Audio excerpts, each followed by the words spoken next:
Assalamualaikum warahmatullahi wabarakatuh. Alhamdulillahirabbil alamin. Allahumma shalli ala sayyidina Muhammadin. Rabbi shrah li sadri wa yassir li amri wahlul 'uqdatam min lisani yafqahu qawli. Puji dan syukur kita panjatkan kehadirat ilahi Rabbi Allah Subhanahu wa taala yang telah menjanjikan kepada kita bahwa kita pasti akan kembali kepadanya.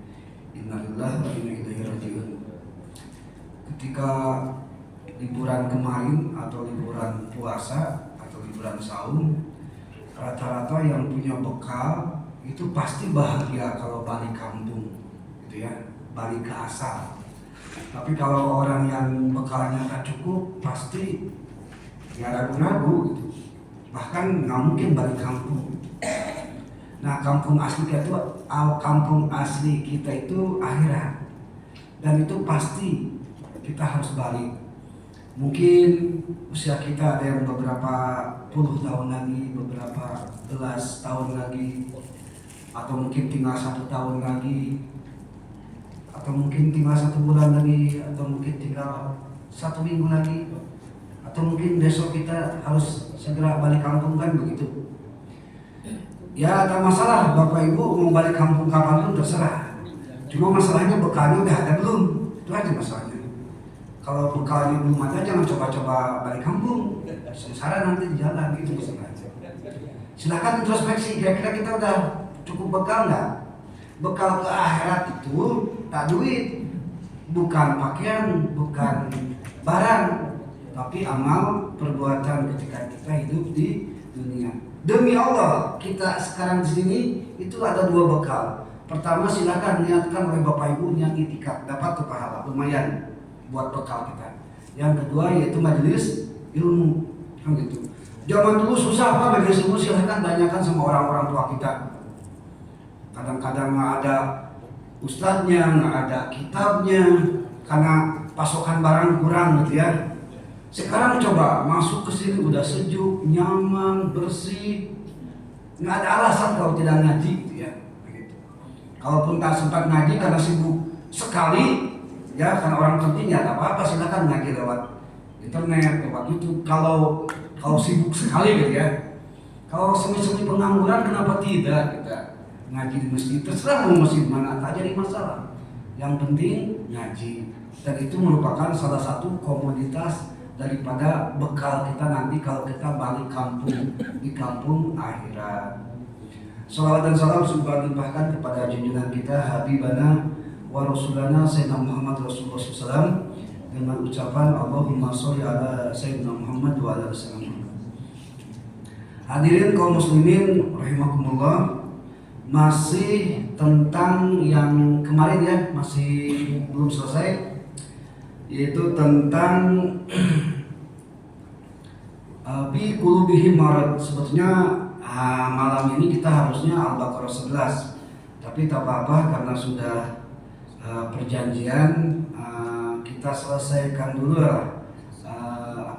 apa yang menjadi cikal bakal daripada penyakit munafik. Pertama, kemarin itu kita review dulu. Pertama, hasad, iri hati atau dengki.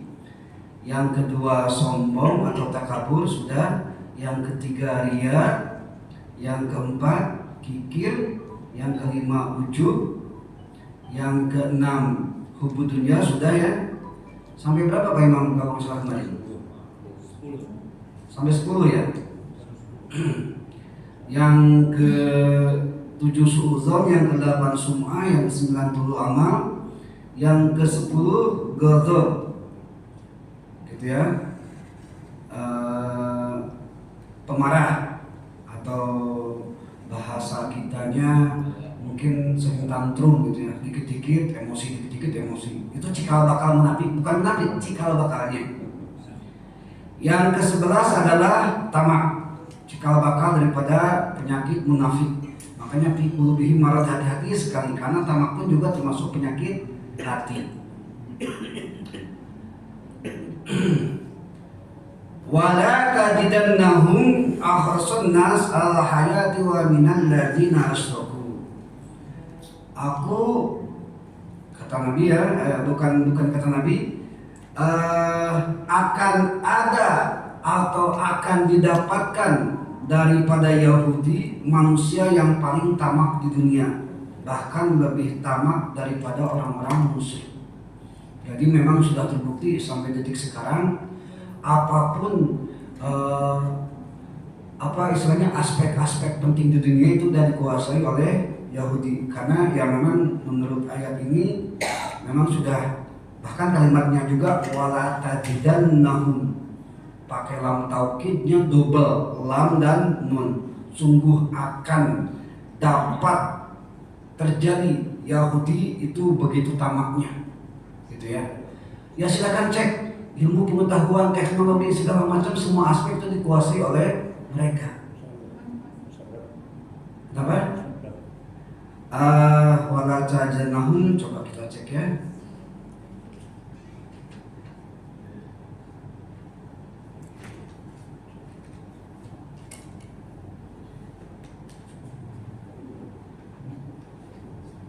Nanti insya Allah Pak Imam setelah selesai ayat di sininya tidak tercantum ini.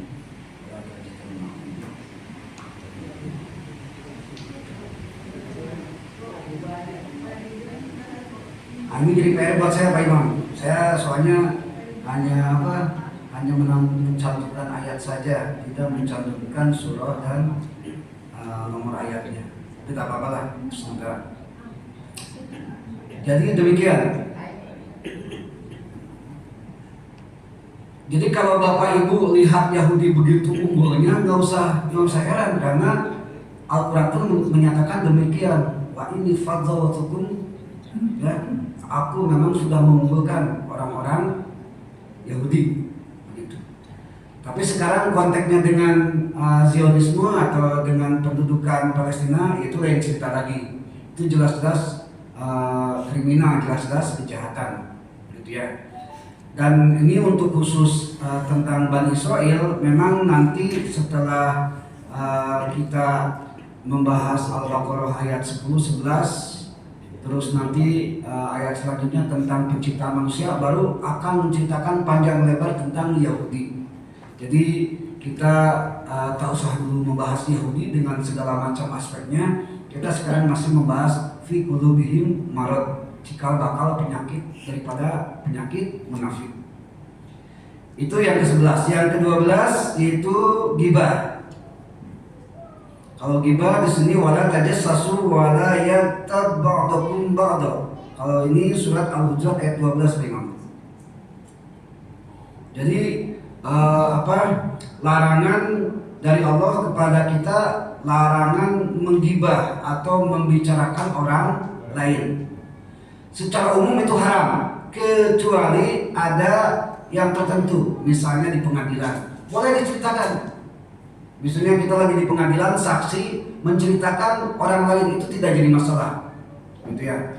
Atau untuk musyawarah mencapai kemaslahatan ketika terjadi pertengkaran misalnya, terus diceritakan kronologisnya, diceritakan ihwalnya, itu tak masalah karena tujuannya kemaslahatan.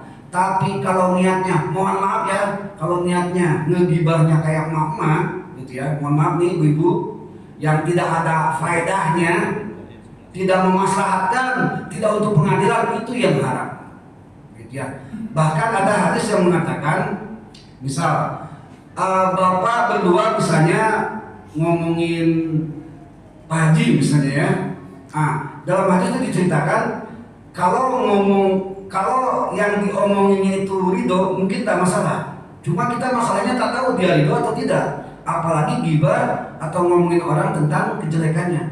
Dan rata-rata kejelekan kan kita kalau ngomongin orang, itu masalahnya. Tapi kalau tidak ridho, walaupun ngomonginnya itu kebaikannya, kalau tak ridho nih, pahala bapak berdua yang lagi ngomongin itu dipindahkan kepada orang yang diomongin, dan dosa yang diomongin itu dipindahkan kepada orang yang ngomongin. Itu resikonya kalau kita berbuat ghibah. Jadi nanti insya Allah kita coba jelaskan juga beberapa ghibah yang diperbolehkan. Seperti hanya bohong Pak, itu kan haram kan? Tapi ada bohong yang diperbolehkan. Pertama bohong ketika perang, misalnya siasat perang, itu boleh, silakan aja. Nah itu, karena kalau tidak ada bersiasat, mungkin kalah kita perang kan? Yang kedua, seorang suami bohong sama istri, itu boleh untuk menyenangkan hati istri ataupun sebaliknya. Atau misalnya contoh ada orang yang bertengkar, kita berbohong supaya mereka damai, itu boleh. Kan gitu. Tapi bohong pada umumnya itu sifatnya dosa. Demikian juga ghibah, menceritakan orang lain, itu memang haram, tapi ada beberapa yang diperbolehkan. Seperti itu maksudnya. Yang ke-13 ya. Yang ke-13 adalah namimah. Namimah itu kalau diterjemahkan tuh adu domba. Sebetulnya bukan adu domba ya. Membuat sesuatu sehingga kedua belah pihak itu berseteru atau bentrok atau bermusuhan. Itu namanya namimah. Tapi supaya simpel udahlah adu domba aja lah ya. Itu dalam surat Al-Qalam ayat 10 sampai 12. Intisarinya adalah wala tuti' kulla halafin muhinin hamazin masya'in dani bainahum. Janganlah kalian patuh kepada orang-orang yang suka sumpah serapah. Sumpah serapah itu satu pengertiannya adalah dikit-dikit. Ya, Bapak tahu nggak sumpah serapah, Pak? Bukan, kalau itu sumpah. Ini sumpah serapah, jadi sumpah tapi ngejek.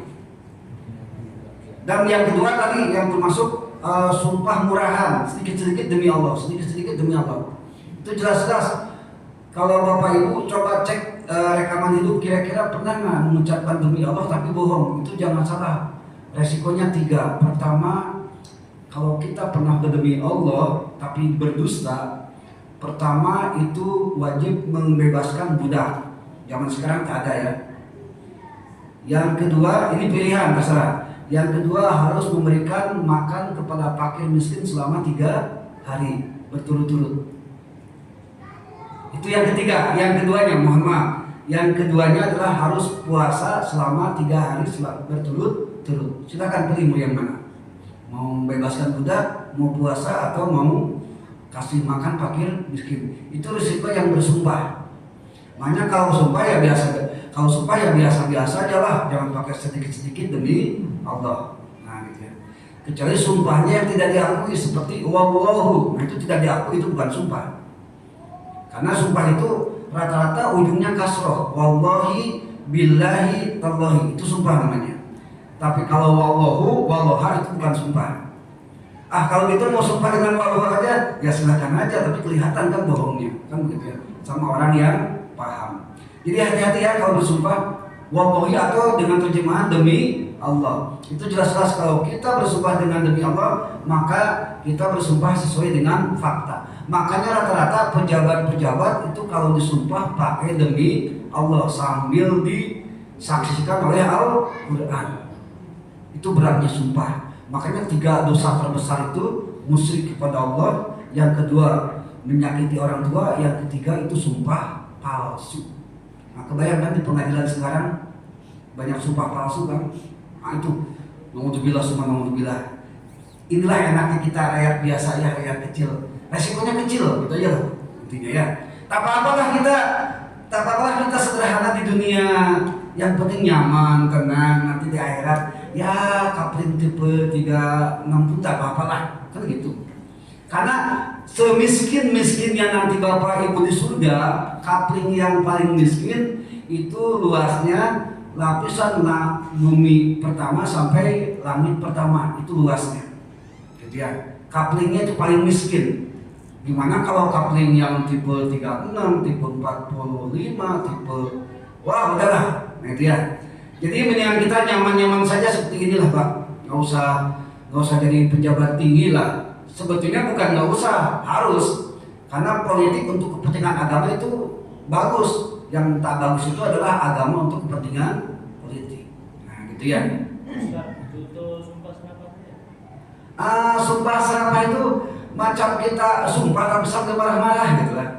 Saya tak bisa mencontohkan karena ada kasar gitu lah. Sumpah serapah lah, kamu ini udah orang tuanya, jadi kayak gitulah. bawa-bawa orang tua, bawa-bawa kakek gitu, atau bawa-bawa fisik. Kamu ini udah bodoh, saya nggak bisa menyentuhkan, masalahnya menyakitkan hati, itu aja bisa. Sumpah serapah beda dengan menyumpah.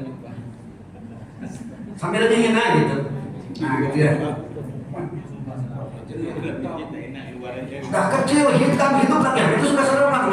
Mohon maaf ya, habis dipaksa kasih contoh. Nah gitu.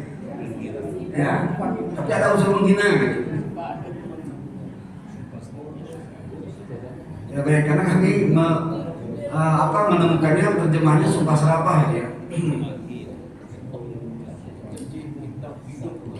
Nah, yang selanjutnya hamazin masyairi namimin, yang suka mencela dan suka beradu domba. Nah, gitu. Itu kata Allah jangan diikuti. Orang-orang yang punya kebiasaan gitu memang udah dilarang, nggak boleh diikuti. Diikuti dalam pengertian apapun kelakuannya memang itu sifatnya haram.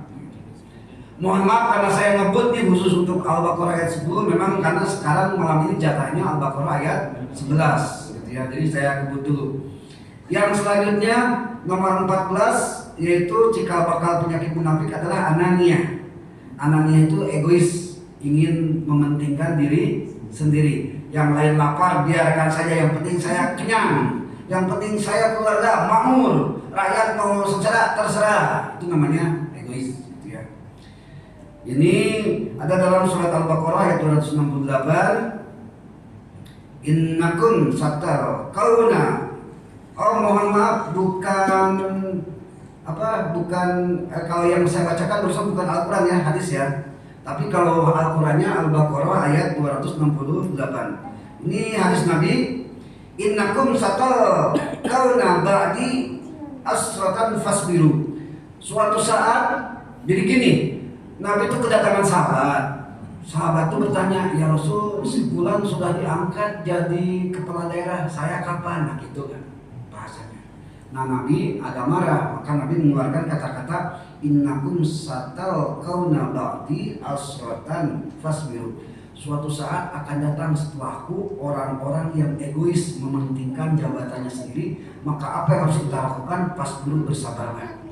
Banyak ya Pak ya kita orang-orangnya yang egois ya, apalagi yang di atas dia, yang penting kalau sekutu, kalau teman, kalau sepandangan politik udah angkat semua, tak peduli mau ahli atau tidak. Tapi kalau musuh, kalau berseberangan, kriminalisasi, hukum, adili dan sebagainya. Itu namanya egois. Gitu ya. Dan itu dilarang dalam agama kita. Gitu ya. Dan itu adalah cikal bakal munafik. Kenapa cikal bakal? Ujung-ujungnya nanti kan kalau ada orang yang diadili tapi tidak adil, itu kan ujungnya kan dusta, kebohongan. Kebohongan akan menciptakan kebohongan lagi. Kebohongan akan dibela kebohongan lagi, kebohongan lagi. Kan gitu. Seperti halnya misalnya, mohon maaf ini hanya pandangan saja. Seandainya misalnya ijazah asli misalnya seseorang, kalau asli mungkin tak usah sampai berlarut-larut misalnya kan seperti itu. Lihat kan, selesai kan begitu. Tapi kalau misalnya seandainya ada unsur dusta, itu merembet aja kemana-mana, merembet ke alumni, merembet ke dosen, merembet ke rektor, merembet ke kawan, macam-macam, sampai ke tempat-tempat KKN merembet juga, kan begitu. Tapi walau alam kita nggak tahu. Ini seandainya buang waktu, nah itu, gitu ya. Padahal simpel kan, nah gitu ya.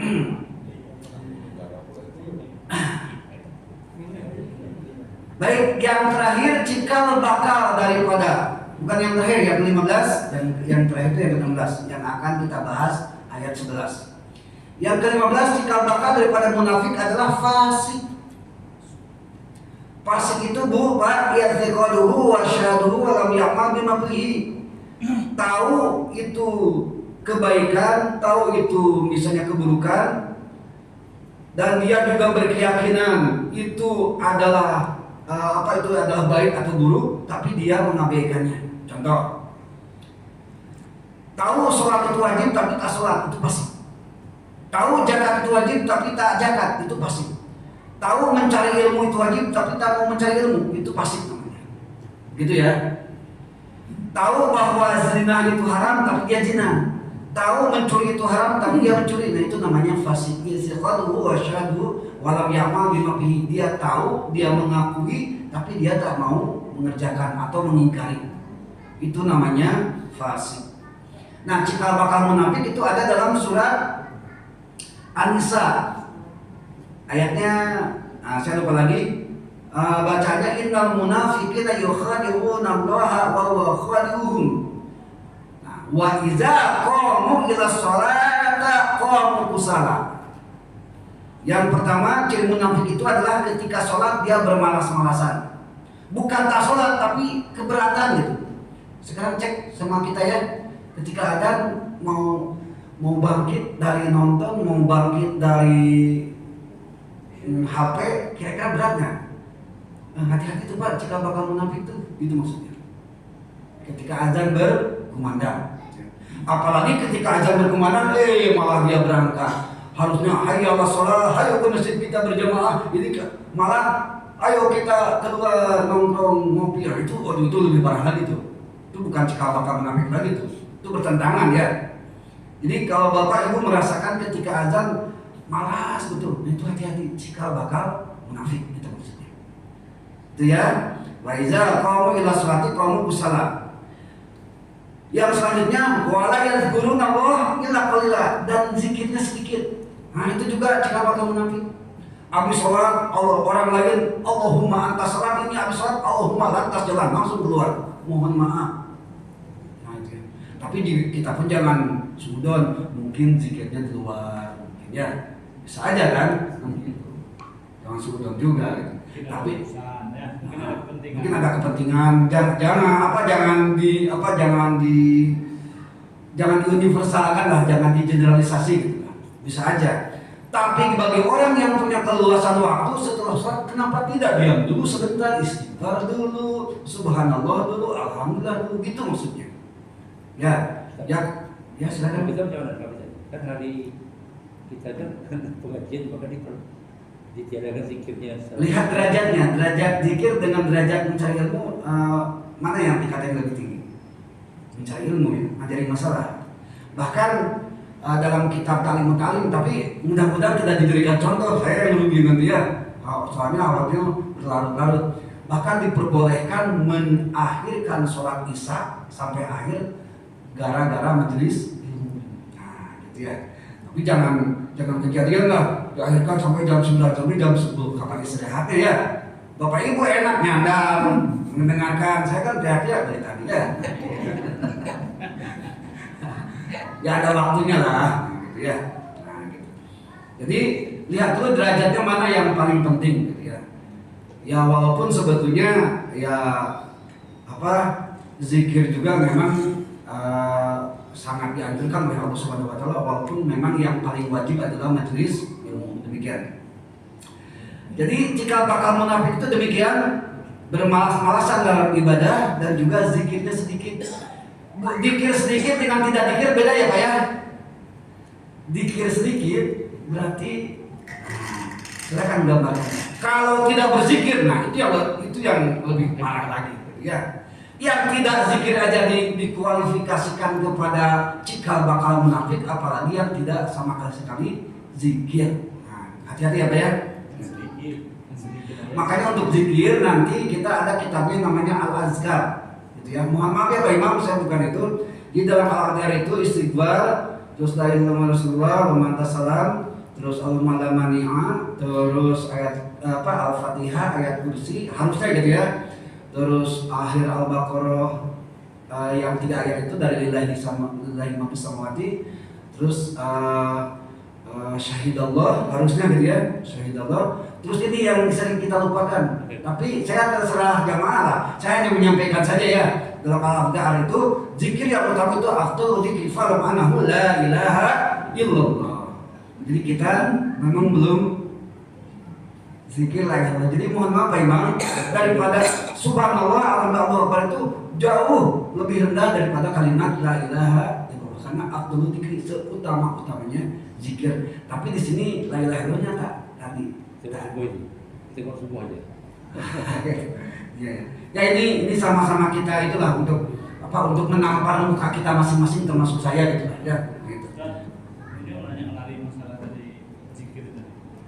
Kalau kita mengucap la ilaha illallah kadang-kadang sampai bentak-bentak itu gimana?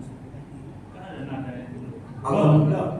Wow, itu gimana? Al-umru bima kusudiha, apa maksudnya? Kalau maksudnya untuk mentahsinkan bacaan supaya bacanya lebih jelas, la ilaha illallah, itu tak jadi masalah. Sampai Tapi bacaannya tak jelas. Sampai bacaannya itu tak jelas. justru itu kalau tak jelas berarti ada masalah. Apa maksudnya? Karena kita nggak tahu mereka kayak gimana gitu. Yang jelas yang saya tengok selama ini di beberapa masjid biasa-biasa aja lah kalimat tahlilnya. Tapi kalau ada aliran-aliran sufi itu memang biasanya ada salah satu aliran sufi yang la ilaha illallah sampai bukan hanya la ilaha illallah sampai kalimatnya cuma Allah saja, Allah, bahkan sampai hu, ada kayak gitu. Kita nggak usah dulu lah ya, karena kita belum sampai ke sana. Mudah-mudahan boleh, ngapain hu kan? Nanti orang lain teriak yang memojokkan kita gitu ya. Nah itu ya. Jadi tak usah lah seperti itu gitu. Yang kita umatan wasat aja pertengahan aja, sederhana aja, biasa-biasa saja lah, ngapain berlebih-lebihan gitu. Itu aja lah pokoknya. Baik, yang terakhir, nah ini yang terakhir kenapa saya bahas cikal bakal munafik, karena ini ada hubungannya dengan Al-Baqarah ayat 100 ayat 11 ya. Yang terakhir adalah ciri orang cikal bakal munafik adalah mereka suka merusak bumi ini. Merusak dalam pengertian, coba lihat dalam surat Al-Baqarah ayat 11. Bismillahirrahmanirrahim. Wa iza qila lahum la tufsidu fil ard. Nah, ya. Jadi yang dibahas malam ini Al-Baqarah ayat 11. Tolong dikonfirmasi, khawatir keliru. Wa iza qila lahum la tufsidu doa ya. Malam ini kalimat segini aja dulu lah. Wa iza qila lahum la tufsidu fil ard. Betul sesuai Ustaz?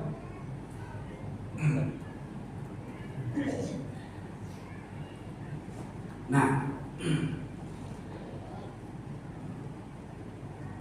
hadirin kaum muslimin rahimakumullah, kila itu bisa bermakna dikatakan atau diingatkan. Ini kila asal kata dari kola yakulu asalnya. Kola asal kata dari kowala, artinya bicara. Kalau dibicarakan itu kowila. Kuwila. Apa sejarahnya kuwila jadi kila? Begini. Wow, ya Pak ya. Ketika sebelum waw ada kasroh itu seharusnya iya kan. Nah maka diganti wawnya dengan iya, karena sebelumnya ada kasroh. Kenapa harus diganti? Lisukuniha wang kisari makublah. Apa artinya? Ya itulah artinya. Karena kita bukan belajar nausoro, ini hanya istilahnya sekedar pengetahuan tambahan. Nah karena ini kasroh maka domahnya itu digantikan dengan kasroh. Ininya pakai sukun, ini pakai fathah. Jadi kila, artinya diceritakan, diingatkan. Asal usul lapannya seperti itu. Nah itu ya. Ini yang ngomong siapa kira-kira Pak? Bu? Allah Subhanahu wa Ta'ala. Nah ini walaupun kepada orang kafir, walaupun kepada orang munafik, ternyata Allah pun tetap mengingatkan. Itu maksudnya. Kenapa Allah sampai mengingatkan orang munafik, orang kafir? Karena Allah Maha Rahman. Bismillahirrahmanirrahim. Allah Maha Pengasih bagi semua orang dan tidak pilih kasih. Tapi Ar-Rahim, Allah Maha Penyayang, hanya bagi sebagian kecil manusia yang bertakwa kepada Allah Subhanahu wa Ta'ala nanti di hari kiamat. Begitu. Itu maknanya, makna daripada Bismillahirrahmanirrahim.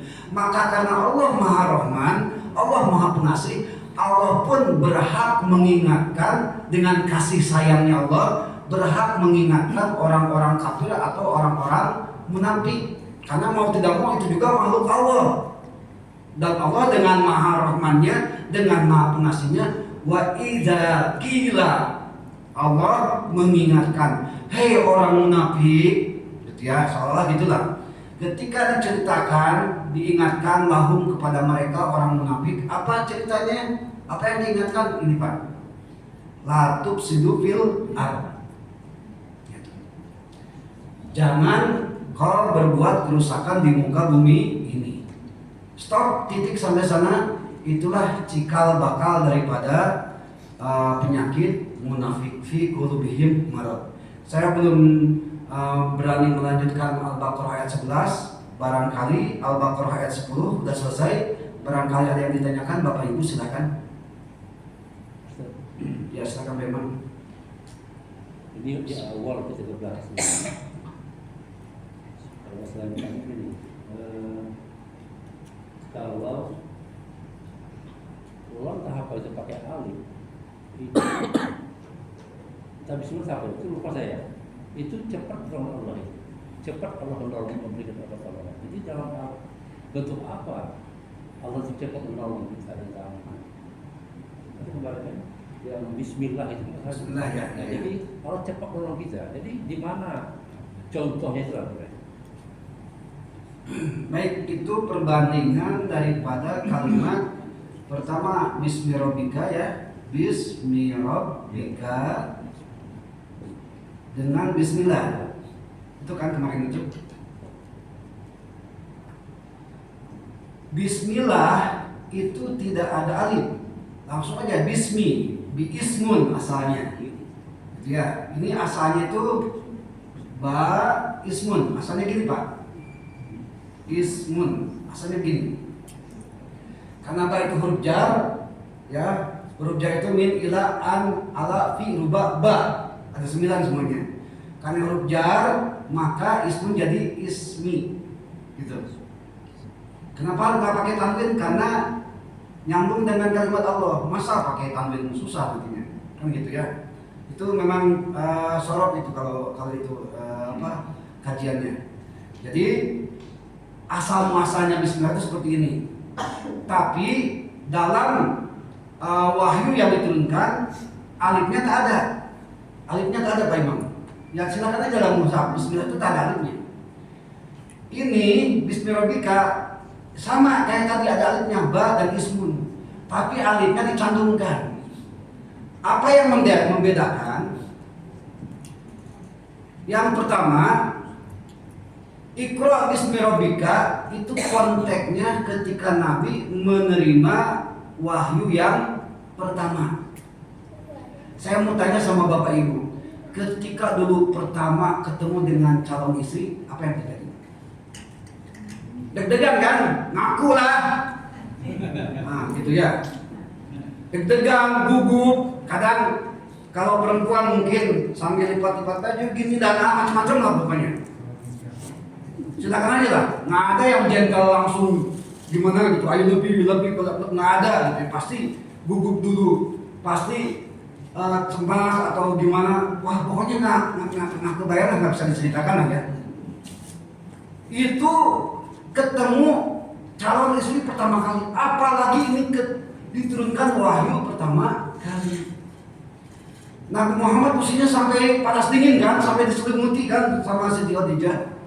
Nah, ketika malaikat Jibril kepada Rasulullah, Iqra, mana Nabi Qori, sampai gitu Nabi. Iqra, kata Jibril, memang gitu teriak, mana Nabi Qori, itu selesai kan? Iqra, mana Nabi Qori. Jadi kata Jibril, bacalah. Apa yang harus saya baca, saya tak bisa baca. Apa yang saya baca, saya tak bisa baca. Terus saja gitu, diulang sampai 3 kali. Itu panjang nggak prosesnya Pak? Panjang, karena sampai 3 kali, makanya pakai Alif itu tanda mad. Mad itu artinya panjang, kan begitu. Nah, kenapa bismillah di sini tak ada alif? Karena Allah ingin menghilangkan proses panjangnya daripada pemberian sifat Ar-Rahman dan Ar-Rahim. Orang yang segala sesuatunya karena Allah, karena bismillah, insya Allah dapat Ar-Rahman, kalau orang yang beriman ya, dan juga dapat Ar-Rahim, gitu. Nah, jadi sebetulnya tidak bisa dibahas malam ini secara mendetail, ya mohon maaf Pak Imam. Cuma di sini maksud Allah kenapa bismillah dalam surat Al-Fatihah ayat 1 itu tak pakai alif, supaya sifat Allah yang Maha Rahman, Maha Pengasih kepada semua makhluk tanpa pilih kasih, mau beriman, mau tidak, mau hewan, mau siapapun, itu dikasih semua supaya cepat ngasihnya. Kenapa? Karena atas nama zat namanya Allah Subhanahu wa Ta'ala. Jadi yang saya lihat dalam tafsir At-Tabari atau tafsir-tafsir yang lain, kenapa bismillahnya tidak memakai alif seperti bismillahirrahmanirrahim, itu supaya sifat Ar-Rahman cepat diberikan kepada manusia, sifat Ar-Rahim cepat diberikan kepada manusia, gitu.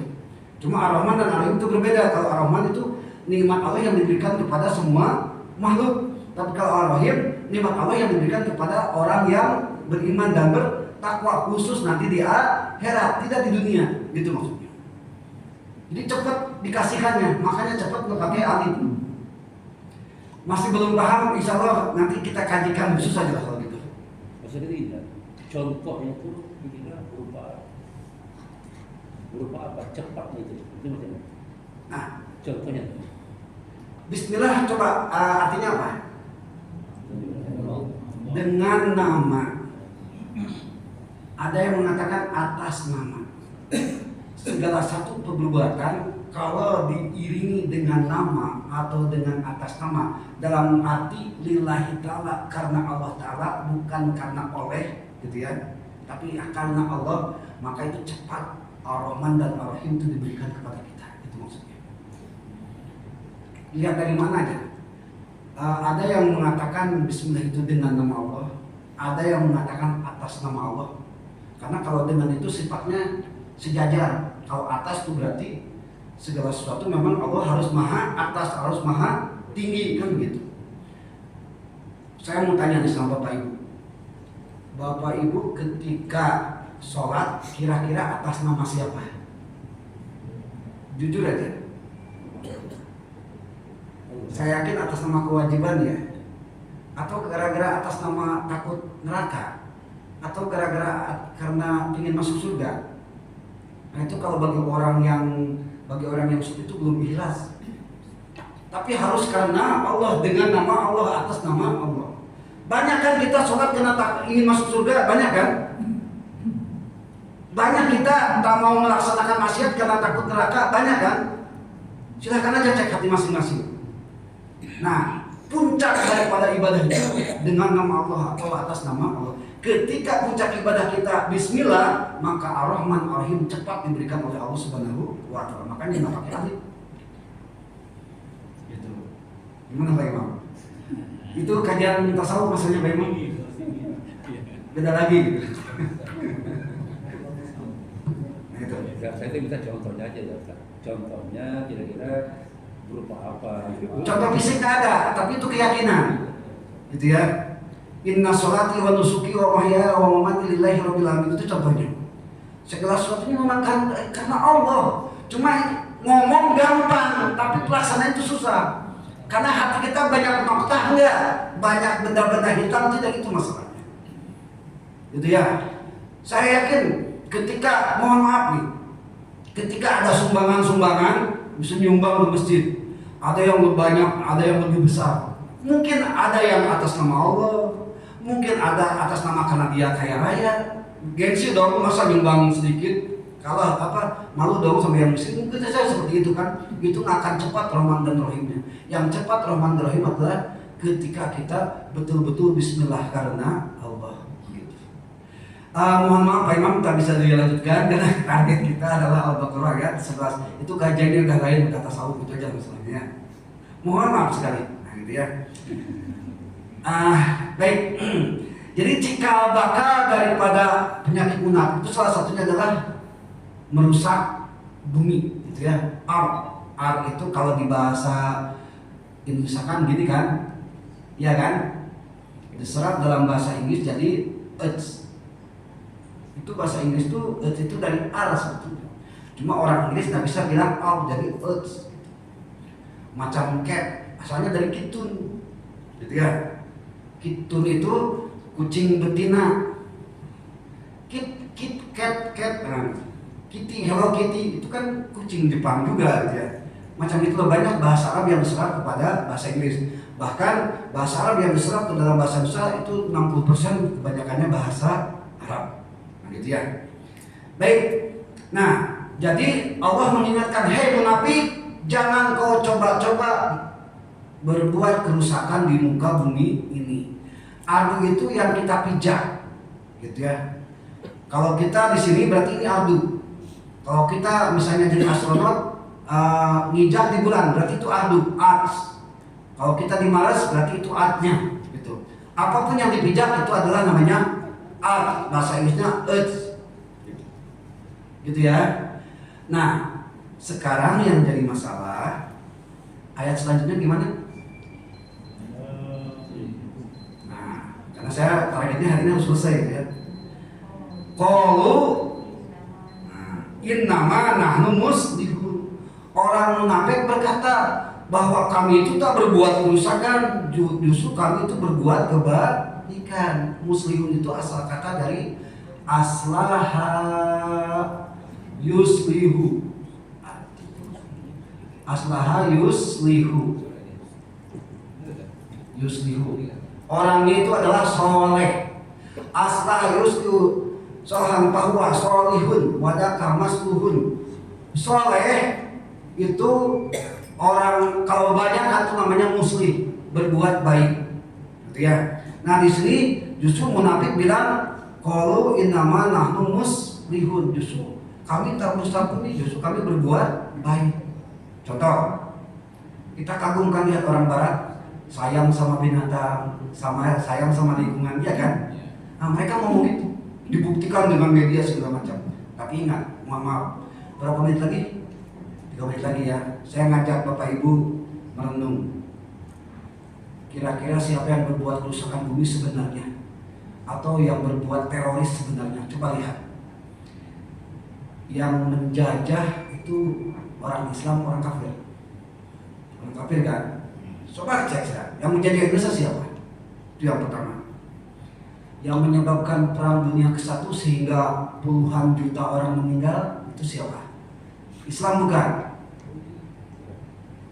Muslim kan? Yang pemicu perang dunia kedua dari tahun 1939 sampai 1945 itu siapa? Jepang, Jerman, Italia, itu kan? Ketika Jerman tahun 39 menyerang Polandia, semuanya jadi konstelasi politik jadi memanas. Terjadilah perang dunia kedua, sampai 60 juta orang tewas, kan begitu. Muslim bukan Pak? Bukan kan? Berarti kalau sampai membunuh jutaan orang itu merusak muka bumi enggak? Merusak. Persis kayak mereka. Qalu innama nahnu muslihun. Enggak, saya tidak berbuat kerusakan, justru kami berbuat baik, ya kan? Kita buktikan aja. Yang menyebarkan agama setelah menjajah Islam atau non-Islam?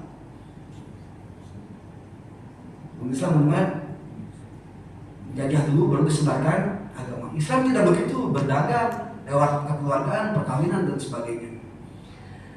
Yang ngebom Hiroshima Nagasaki sehingga sampai banyak yang cacat, ratusan ribu orang tewas, itu Islam atau non-Islam? Itu aja pokoknya. Tak usah itu ya. Yang membantai 80 juta suku aborigin di Australia itu siapa? Islam atau non-Islam? Yang membantai 100 juta suku Indian di Amerika Utara itu siapa? Yang membantai 50 juta suku Indian di Amerika Selatan itu siapa? Mana ada Islam? Tidak ada Pak. Tapi Islam ketika ngebom, dan itu pun jelas bukan Islam yang selama ini kita anut ya, Islam yang khawarij. 6 orang, 7 orang tewas malah dikatakan teroris. Siap, tuh yang puluhan juta, yang ratusan juta, apa itu mereka namanya? Kan begitu. Bukankah mereka munafik? Kan begitu. Selanjutnya, yang jadikan orang Afrika budak, 150 juta dijadikan budak, diangkut dari Afrika ke Amerika lewat lewat lautan Atlantik, sehingga 77% dari 150 juta itu tewas ditenggelamkan di Atlantik. Itu siapa yang bawa? Yang politik apartheid itu yang sampai kemarin di Afrika Selatan masih ada, itu non muslim bang. Itu ya. Dengan rentenir IMF yang memberikan hutang kepada negara-negara berkembang, gitu ya. Sampai kita pernah terjadi krisis ekonomi 1998 dan negara-negara yang lain sampai hancur lebur ekonominya. Itu siapa? Islam atau non-Islam? Itu aja gambarannya. Yang mendukung pendudukan Palestina ini siapa? Islam atau non-Islam? Kan gitu ya. Yang melecehkan agama, yang melecehkan nabinya, yang melecehkan kitabnya sampai dibakar, disobek dan segala macam, Islam atau non-Islam? Mereka itu top sidupira merusak muka bumi ini. Tapi pengakuan mereka, qalu innama nahnu muslihun. Mereka berkata, justru kami yang berbuat baik, gitu katanya. Akibatnya apa? Berapa banyak anak muda kita yang bangga dengan barat? Berapa banyak anak muda kita yang bangga dengan pendidikan barat, politik barat dan segala macamnya. Sehingga sendi-sendi keislaman, sendi-sendi agama kita dilupakan begitu saja. Itulah dampak daripada orang-orang yang munafik. Silakan Bapak kalau nggak percaya cek apa yang saya sampaikan itu sesuai dengan sejarahnya. Perang Dunia I, Perang Dunia II, pembunuhan terhadap suku Indian, suku Aborigin, dan segala macamnya di dunia ini yang sampai mengorbankan puluhan ratusan juta manusia, itu tak ada yang namanya satupun orang Islam. Tapi ketika orang Islam, walaupun dia ngaku-ngaku khawarij ya, bukan golongan kita gitu ya, bom di Tamrin, bom di mana lagi, di Bali, yang meninggal beberapa puluh orang dengan maksud bukan maksud mendukung gitu ya, bukan ya, memang kita pun mengecam gitu ya. Tapi begitu nyamannya bilang teroris, begitu nyamannya bilang ekstremis, begitu nyamannya bilang perusak bumi, padahal siapa yang sebenarnya merusak bumi, gitu aja.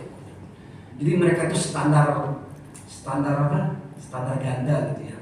Di satu sisi mereka berbuat kerusakan, tapi di sisi lain menuduh kepada orang Islam. Sehingga ya sampai gini lah orang Islam gitu ya, nggak ada kemajuan dari berbagai macam aspek ekonominya, budaya, politik, sampai olahraga pun ketinggalan seperti itu. Hadirin kaum muslimin rahimakumullah, itulah bukti bahwa orang-orang munafik ketika diingatkan oleh Allah jangan berbuat kerusakan, mereka menjawab, kami tidak berbuat kerusakan, justru kami berbuat baik kepada umat manusia. Ya terserah. Yang jelas dibuktikan nanti dengan ayat selanjutnya. Ala innahum humul mufsiduna walakin la yash'urun. Itu statement Allah langsung membungkam mereka. Bagaimana cara membungkam orang-orang munafik? Insyaallah 2 minggu ke depan kita sampaikan. Kita buktikan apa yang Allah sampaikan. Ala innahum humul mufsidun. Sesungguhnya mereka lah yang berbuat kerusakan. Jadi sudah To be continued lagi. bersambung. Ya, baik. Hadirin kaum muslimin rahimakumullah, sudah sampai ya. Itu saja mungkin. Tapi barangkali ada yang penasaran, silakan 1 menit aja. Tapi lebih dari 1 menit ya. Kalau orang tertentu, jadi untuk pemimpin lah ini pemaaf ya, yang dia monopoli daripada itu, sehingga masyarakat jadi sengsara, ekonomi apa termasuk bagian dari ini? Bukan termasuk bagian munafik, tapi cikal bakal munafik. Masuk gini. Ya termasuk tadi yang egois itu. Masuk rusak. Orang merusak bumi itu dalam pengertian bukan hanya sekedar lingkungan bumi, gunung gunung diuruk gitu ya, hutan dibakar, bukan sekedar itu, tapi juga menjatuhkan martabat manusia. Mungkin fisik manusia juga jadi korban gitu ya, mungkin menimbulkan kesengsaraan, mungkin menimbulkan kemafsadatan dan segala macamnya. Makanya nanti ada mufsidun itu asalnya dari fasad, kerusakan. Nanti maka insya Allah kita coba lanjutkan dengan ayat yang selanjutnya, yaitu ayat ke-12. Ala innahum humul mufsidun. Ya, itu jawabannya ada nanti di ayat selanjutnya. Hadirin kaum muslimin rahimakumullah, itu saja mungkin yang bisa saya sampaikan. Mudah-mudahan walaupun hanya sebatas beberapa menit, nggak kurang daripada 1 jam, tapi mudah-mudahan efeknya adalah bekal buat kita nanti kembali ke akhirat. Amin ya Allah ya rabbal alamin. Usikum wa nafsi bittaqwallah wallahu muwaffiq ila aqwamit thoriq. Wassalamualaikum warahmatullahi wabarakatuh.